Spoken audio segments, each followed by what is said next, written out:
बिस्मिल्लाहिर्रहमानिर्रहीम। अस्सलाम वालेकुम। आज के लेक्चर में हम डिस्कस करेंगे ज़ाब्ता फौजदारी की दफ़ा 43। ये दफ़ा वाज़ेह करती है कि अगर कोई शख्स जो पुलिस ऑफिसर नहीं है लेकिन उसके पास वारंट मौजूद है और वो किसी शख्स की गिरफ्तारी अमल में लाना चाहता है तो अवाम को चाहिए कि ऐसे शख्स की मदद करे। लेकिन ये मदद जो है ये लाजिम नहीं है, बल्कि ये अवाम के लिए अख्तियारी है, ऑप्शनल है कि वो ऐसे शख्स की मदद करे या ना।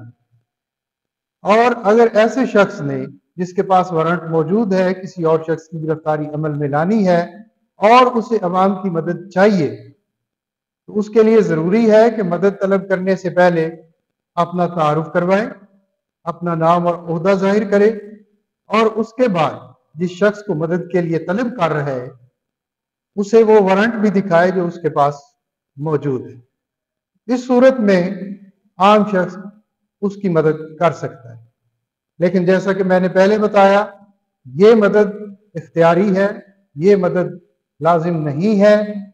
और अगर आम शख्स ऐसे शख्स की मदद नहीं करता जिसके पास वारंट गिरफ्तारी मौजूद है और वो पुलिस ऑफिसर नहीं है और उसने किसी की गिरफ्तारी अमल में लानी है तो तब मदद ना करने वाले शख्स के खिलाफ कोई कानूनी कार्रवाई अमल में नहीं लाई जाए।